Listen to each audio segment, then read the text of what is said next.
debate of the day, which is going to jump on the stage. Which was the very first supercar? What even is a supercar? Are there any in the room? To discover all of those topics, I've got the know-it-alls, I've got the experts coming back on stage with me. Please welcome Jack Burnford, the director of TV show Wheeler Dealers, Jesse Everson from Supercar co-pilot, and Nick Wells from Door and Reese back to the stage. Thank you. So, we've got a massive banner over our heads. It says Fighting Talk. The first ever supercar, I'm pretty clear on it. The Ford GT40, there's no replacement for displacement, guys. A massive, great, whopping V8, mid-engined as a supercar should be. Prove me wrong. It's a race car. It's not a race car. It's a race car, it's not a supercar. A supercar is a road car. This is a race car. It was designed for racing, and then it found its way onto the road. There's a difference there, I think. Found its way beautifully onto the road, did it not, Jesse? And it was a fabulous success. I think it's one of those cars that everyone appreciates, but I think I have to be on the same page. Whereas they come out with a livery on, so that in itself pretty much screams race car. Oh, okay. So you reckon I'm wrong. So what are each of your suggestions then? Let's go with you first, Jack. So what would you say is the first ever supercar? Well, I think it's fairly obvious. If you Google the definition of first supercar, it says Miura. It is the Miura. There is no debate. That is it. Jesse? So I'm going to back up the 300 SL Gullwing. 300. Well, it's front engined. You have to take the steering wheel off and head in. But that's part of it, isn't it?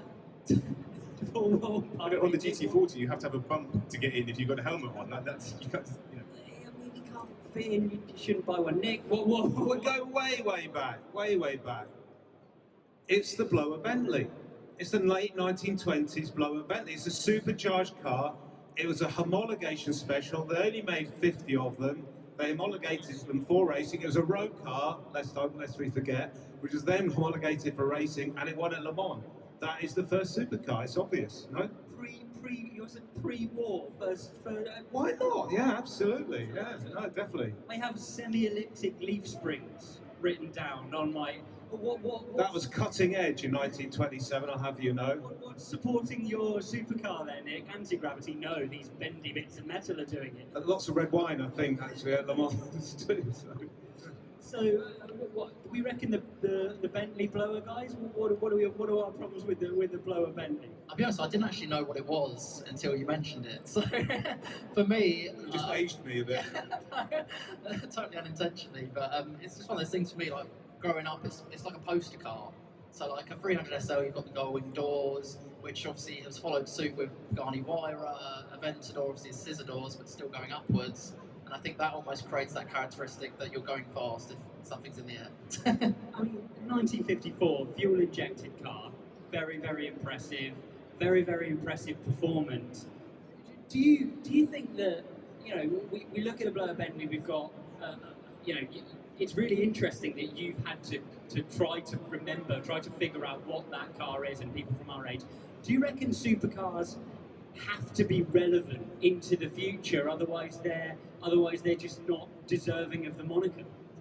I don't think it's entirely that. I think it's more of a case of we're kind of grown into knowing what supercars are, especially now there's so many of them and it's such a competitive market, that when you're looking back to think about what the first one was, they're like the statement pieces. And I think if you don't know what the first one was, then it's not really a statement for a supercar.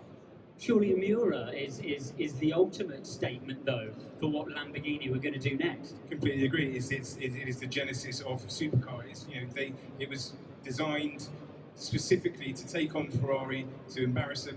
It managed it. The aesthetic of it is completely different to anything else that was around at the time. It changed everything. It's still beautiful and relevant today, I think. And actually, just to build on that point, one thing we were talking about before is with the Miura, this was a car that took F1 racing technology and applied it to the road. So it's a mid-engine supercar as opposed to the cars which preceded it, like the Gullwing, for example, which then were road cars, which then raced. So it's the other way around. It's from the racetrack to the road, and then it's developed into a road car. So you're not supposed to agree with him, Nick. All right, fine. If I was going to agree, I'd say that, but obviously it's still not a blow Bentley. So Miura, okay, yeah. Again, it's what Lambo did next. 6.3 seconds, 0 to 60. But you know, I can make anything fast if you give me a cliff. It's got the engine in sideways. The engineering is nothing in comparison to the mighty Ford. You know, when you look at a Ford GT40, it screams modern prototype. They didn't change the format of a supercar. You know, longitudinally mounted engine, put together independent suspension. You know, mid-engine. They didn't change the format of a supercar. Ongoing from there, it's the genesis of that format of car. Name me a modern road-going supercar with a transverse engine today. I think you're getting hung up on the transverse engine thing. You know, you talk about Because I've seen someone try and put one in. Jumping off a cliff. You know, that's one of the things that made the Miura famous, like the Italian job that goes over a cliff. It's a film star. It always has been. It's why it is the original supercar. I think the way to back up the Lamborghini Miura as well is Lamborghini have only done supercars. So pretty much every form of production they've made and come up with, apart from the Urus, which is obviously an SUV, which is ridiculous. You've got like Aventador, Gallardo, Murcielago, Countach, like all those cars, you class them as supercars, whereas Ford, Bentley, Mercedes have a wider market of what kind of they're actually trying to achieve from their brand, whereas Lamborghini have stuck to what they're true for. no, that's not where they started. They started with GT cars. So the 350 and 400 GTs. They were a luxury car maker, which then kind of went into supercars at a later stage where they got Dallara and Bob Wallace and these guys got involved and they developed it into the Miura. I did forget about the track. Because they found... and they were obviously they made very good tractors as well. So. But so did Bentley. So there you go. Well, do you think the blower Bentley? I mean, yeah, very far away from what they're producing these days. But you know, you think about the Bentley boys, that spirit. Do you think it represents the future of Bentley? Do you think it's a jumping off point for what the rest was, or has there been a significant diversion?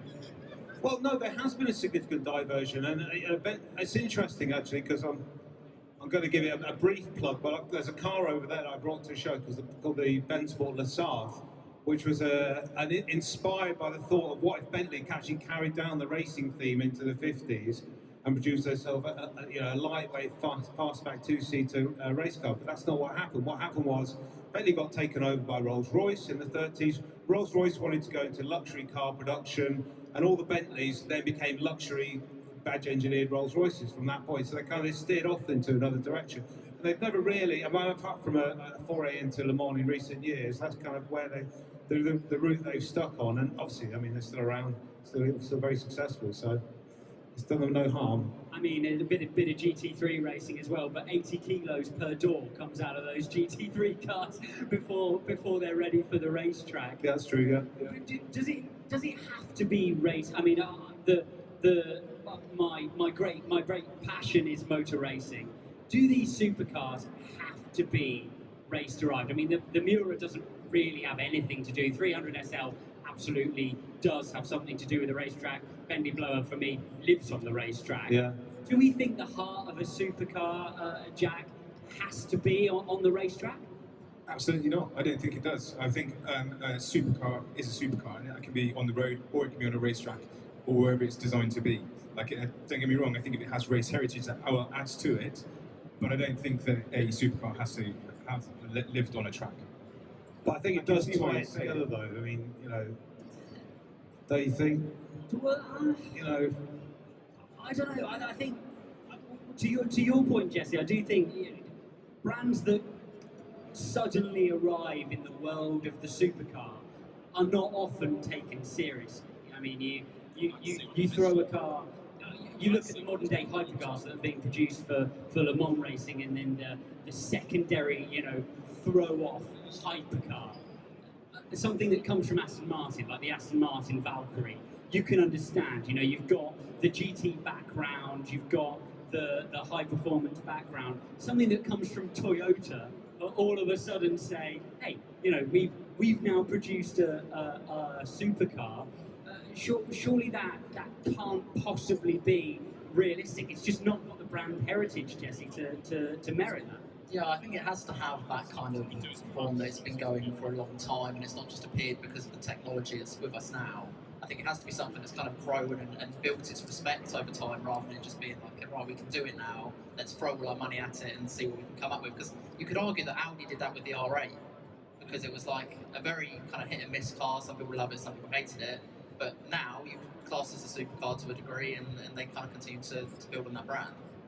What about the world of the hypercar then, as a jumping off point? You know, you talk about Koenigsegg, you talk about Hennessy, you talk about all of these tuners that theoretically developing a car even beyond a supercar, Nick. But yeah, you know, they're brands you've never heard of until they arrive potentially.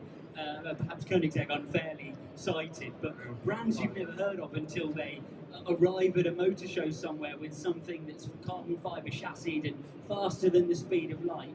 Do they deserve an extra level of reverement? Well, I think in a way it's a sort of backhanded compliment at supercars, because the supercar as a concept has become so mainstream now and so accepted within the car world. And there's supercars from all the major manufacturers. You're not just talking about Ferrari, Lamborghini, Porsche, and so on. You got Honda making the NSX, still making the NSX, another supercar.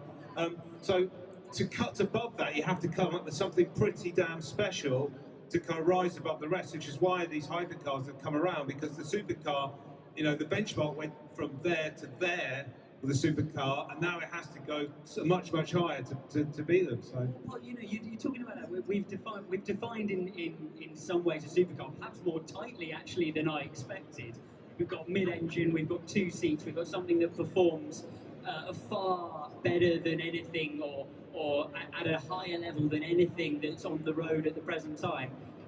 What can a hypercar? I mean, would you argue that the Miura was a hypercar of its day? Given that kind of set of distinctions, Jack? Absolutely, I think you could argue that. It was outperforming everything that it shouldn't have been outperforming. Its design was completely out there compared to, like, its main competitor from Ferrari at the time was a 575 GTB. Now, if you look at that car on its own, it's stunning. You put it next to a Miura, it looks really boring, and that just shows you how out there the design of the Miura was at the time. I still think it was the genesis of the supercar, but you're right, maybe it's the genesis of the hypercar as well. Maybe there was no such thing as the genesis of the hypercar. I think we basically see that effectively it's all the same thing. I think the world's gone mad in marketing terms. I'm going to throw one more car in there, which I think merits consideration. Earlier than the Miura. And okay, so if we were prepared to leave aside the mid-engine designation, Jaguar XKSS, engine out of a D-type, independent suspension, aerodynamics. You're gonna they only made 6. they couldn't sell D-types at the time. So that's to repackage it into a two-seater. Look at it. It looks fantastic. It looks absolutely fantastic. It's a stunning car, but I wonder how many people would, if you put one in the street now, how many people would walk past and know what it was? I don't think many would. Whereas a Miura, most people would know what that was. They'd also stop to see a Miura as well. I'm going to defend you for a second. Thank you. Finally, It's a great thing. An XKSS is a fabulous thing.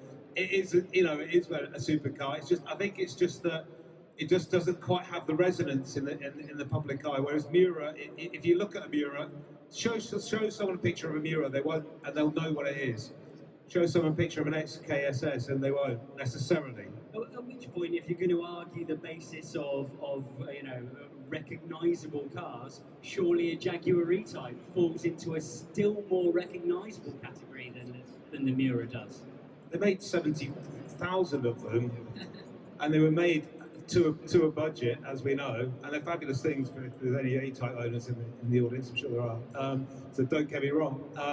But they are a very very good volume sports car of the 1960s, which look fab and look great, but they've got the same engine that was in the later XJ6. So it doesn't quite have the same pedigree in my view. But I agree completely. I think it's a very, very, very good and very pretty sports car. Is it a supercar? No. Right, you've beaten me. Get off. Get off. Ladies and gentlemen, please thank Jack Burford, Jesse Everson and Nick Wells for schooling me on the ways of the supercar. We've arrived at the Lamborghini Miura. The fighting talk stage will be back.